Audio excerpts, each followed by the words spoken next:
వర్షం పడుతూ ఉంటే వేడి వేడిగా ఏదో ఒకటి చేసుకొని తినాలనిపిస్తుందా మీకు కూడా? మాకైతే చాలా అనిపిస్తుంది.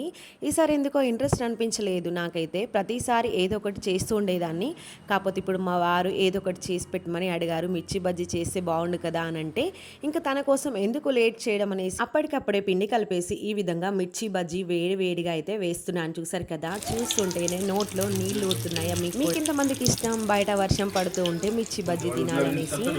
చాలా చాలా టేస్టీగా ఉంటుంది కదా! అలా మనం మిర్చి బజ్జీ వేసుకుంటూ టీ పక్కన పెట్టుకుంటే ఆహా! ఆ టేస్టే వేరు కదా! ఈ విధంగా పకోడీ అలాగే మిర్చి బజ్జీ టేస్ట్ అద్భుతమండి.